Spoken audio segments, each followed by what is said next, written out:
విజయవాడ కేసరపల్లిలో హైందవ శంఖారావంకి భారీగా తరలివచ్చారు హిందువులు. జై శ్రీరామ్, భారత్ మాతాకి జై అంటూ నినాదాలు చేసుకుంటూ సభా ప్రాంగణంలో నినాదాలు హోరెత్తించారు. లక్షల హైందవ సోదర సోదరీమణుల గర్జనతో తడిసి ముద్దైపోయింది విజయవాడ. సుమారుగా 6 లక్షలకు పైనే హైందవ శంఖారావంకి తరలివచ్చారని అంచనా వేస్తున్నారు. ఇక్కడకు హాజరైన వారికి పైసా పెట్టింది లేదు, జనాలను తరలించింది లేదు.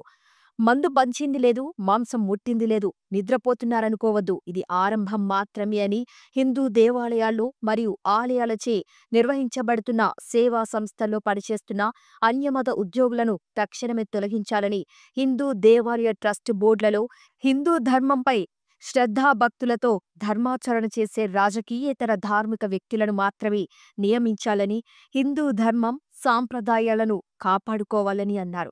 దేవాలయాలకు రక్షణ కల్పించాలని, ఆలయాలకు స్వయం ప్రతిపత్తి ఉండాలని, ప్రభుత్వ పెత్తనం ఉండకూడదని పలువురు వ్యాఖ్యానించారు. హిందూ దేవాలయాల పరిరక్షణ కోసం తలపెట్టిన హైందవ శంఖారావం విజయవంతం అవ్వాలని ఆమె తెలిపారు. ఇందులో భాగంగా ప్రత్యేక రైల్లో విజయవాడ వెళ్తున్న హిందూ సోదరులకు అన్నదానం చేశారు మంత్రి సవిత. అదేవిధంగా విజయవాడలో కూడా అన్నదాన ఏర్పాటు చేయించామని, మీరు తిరిగి వచ్చే రైలులోనే మీకు ఆహారం, నీళ్ల బాటిల్స్ అందుతాయన్నారు. ఆహార సదుపాయం కల్పించిన మంత్రి సవితకు హిందూ సోదరులు ధన్యవాదాలు తెలిపారు. ఈ సభకు అన్ని పార్టీల నుండి కూడా ప్రముఖ నాయకులు కూడా హాజరయ్యారు. ఇదిలా ఉండగా ఏపీలో బీజేపీ వేసిన ఒక ట్రయల్ ఏమో అని చాలా మంది అభిప్రాయపడుతున్నారు. గత ప్రభుత్వ హయంలో హిందూ దేవుళ్ల మీద, హైందవ మతం మీద, దేవాలయాల మీద, సాంప్రదాయాల మీద జరిగిన అరాచకాలు లెక్కలేనని. అప్పుడు ఏ పరిషత్లు, ఏ సంఘ్లు ఇక్కడ మీటింగ్ పెట్టలేదు, రచ్చ చేయలేదు.